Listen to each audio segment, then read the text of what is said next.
Bienvenido a nuestro encuentro síncrono número 3 de termodinámica. Hoy estaremos hablando de la segunda ley de la termodinámica.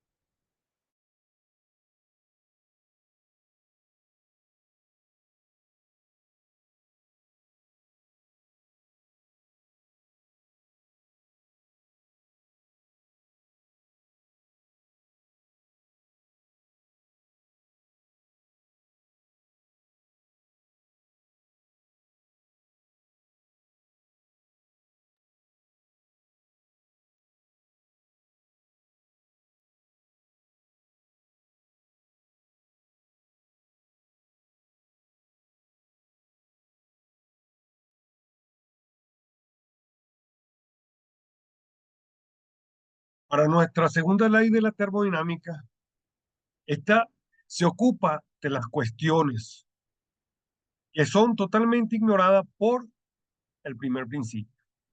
Nuestro primer principio o nuestra primera ley. En tal efecto, la primera ley estudia las cantidades de energías que involucran los procesos, bien sea si son adiabáticos, bien sea si son cuasiestáticos, bien sea si son isobáricos, entre otros. Pero no indica más o no abundan más en el sentido y mucho menos sobre los posibles o los casos imposibles a estudiar.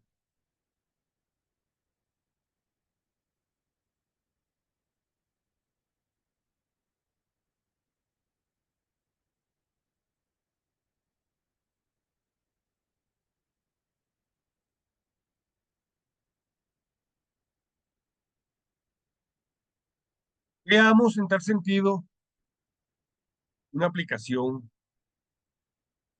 al respecto.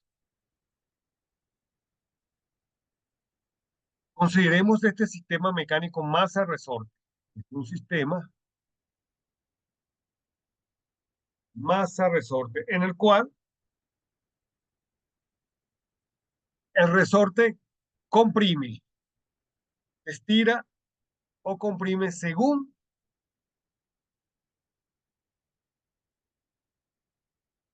sea la fuerza de excitación o aplicada a la masa, hasta que vuelva a tomar su condición de equilibrio. Es decir, como notamos allí, tenemos una masa colgada y un resorte. Esta masa la podemos accionar hacia abajo en función de una fuerza de excitación y me va a generar que este resorte se estire y la misma fuerza elástica del resorte la va a devolver en sentido contrario. Y esto va a generar un movimiento de vaivén, de ida y vuelta, hasta que el sistema se estabilice y llegue a un equilibrio. Entonces, hay ciertas condiciones iniciales. Si el sistema se encuentra en el vacío, si no existe rozamiento o si está libre de cualquier campo o perturbación gravitacional o campo electromagnético. El campo electromagnético es como una energía potencial.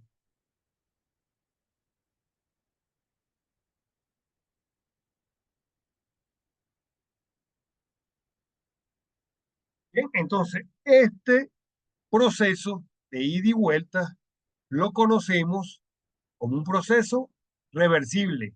Es parte de una posición inicial y a un transcurrir de un periodo de tiempo determinado T vuelve a su posición inicial. Entonces, para nuestro sistema reversible, hemos de considerar las siguientes condiciones para poder ser o para poder revertirse. No toma ni entrega energía. Interactúa sin interacción con el medio ambiente y sin calor aportante. En este caso, sin calor en el resorte. Esto que estoy diciendo de manera esquemática en este sistema mostrado acá, masa resorte, lo podemos visualizar en nuestro diagrama PV.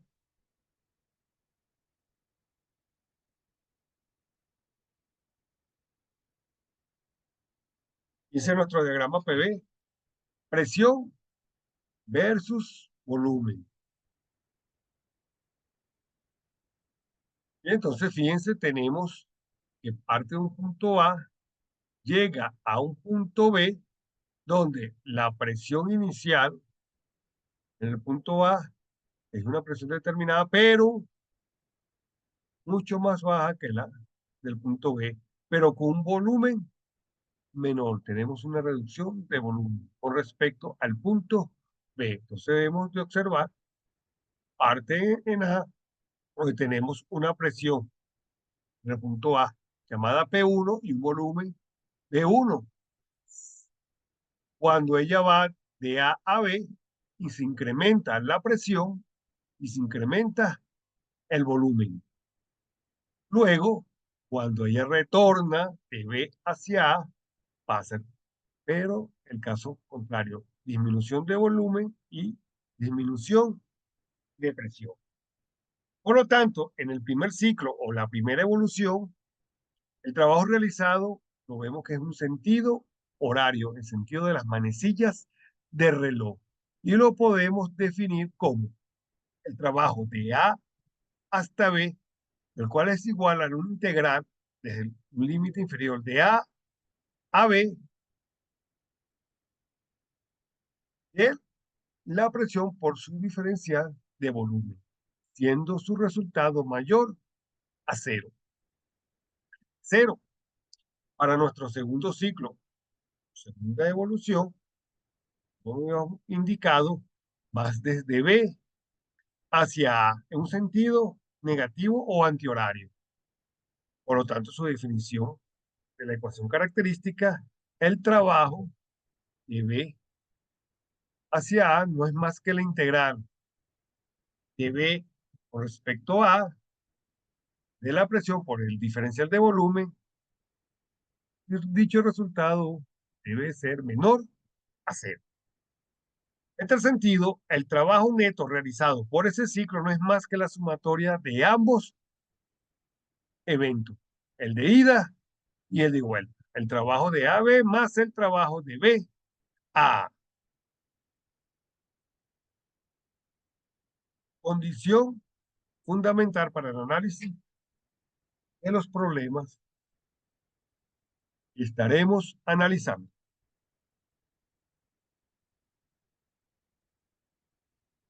Esto lo podemos llevar o representar, como vimos en la lámina anterior, un ciclo reversible para un ciclo de Carnot.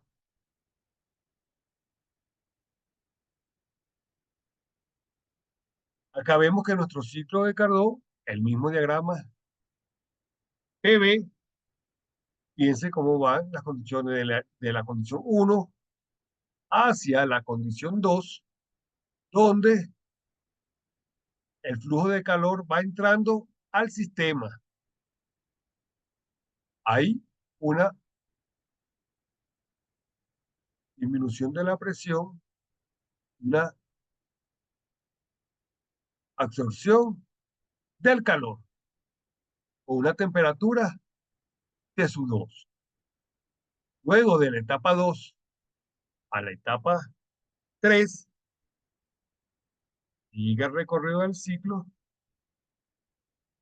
llegamos a una temperatura T2, bien, y un volumen T3, la temperatura en 2 era T1, claro, o correcto. Pero fíjense cuando regresa de 3 a 4, cuando va de 3 a 4, tenemos una reducción del volumen, pero fíjense que el calor se está cediendo. Ve a absorberse, sale del, del ciclo, del sistema. Luego viene su retorno final de la etapa 4 a la posición 1. Un ciclo comprendido desde 1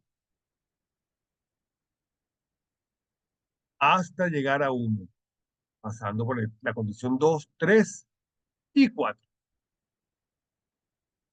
Bien, esto supongamos que es un gas ideal para que tenga este comportamiento.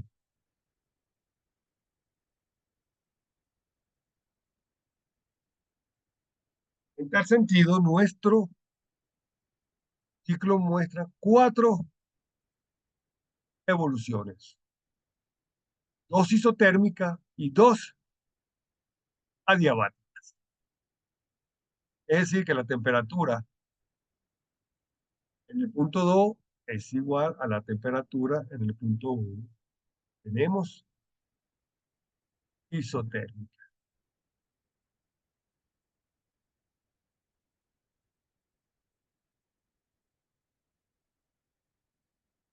Más detallado lo que había comentado, la expansión isotérmica de 1 a 2, expansión adiabática de 2 a 3, luego una compresión isotérmica, temperatura constante, para finalizar de 4 a 1 con una compresión adiabática a presión constante. Fundamental para entender el ciclo de Carnot.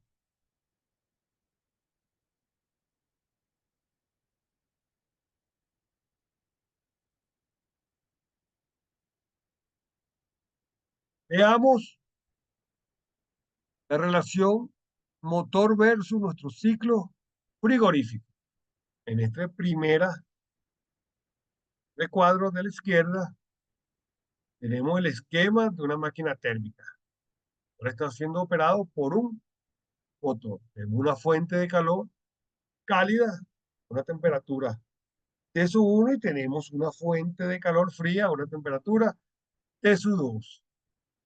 Es decir, que a la temperatura T-1 entrega calor a la máquina de Carnot, produciendo un trabajo con la diferencia de mis calores recibido y entregado. Y ella entrega calor a mi temperatura 2.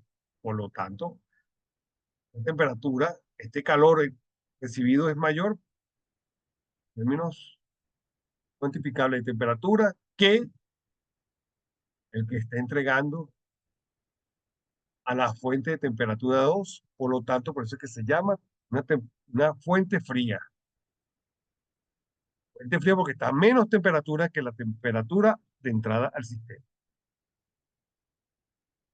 Nuevamente, para visualizar, y hacemos la comparación versus el ciclo frigorífico, que es caso contrario. La temperatura 2 entrega, o sea, la temperatura fría, entrega al sistema, la máquina térmica de Carnot, y esta cede a la temperatura 1, es decir, a la fuente cálida. Se ve acá, temperatura 1 mayor, la temperatura 2. Y el trabajo, la relación, la diferencia de los calores, o del calor. Q1 menos Q2. En este sentido, Q2 es la fuente fría y se libera calor hacia Uzumbo. La fuente cálida consume trabajo.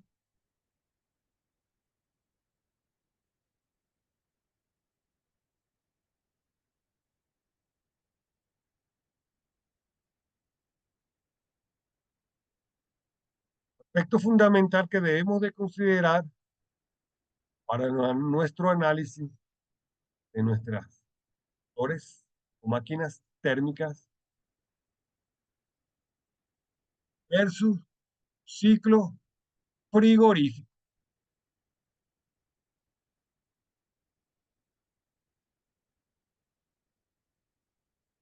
Hasta acá nuestro encuentro síncrono 3 del día de hoy. Muchas gracias por su atención.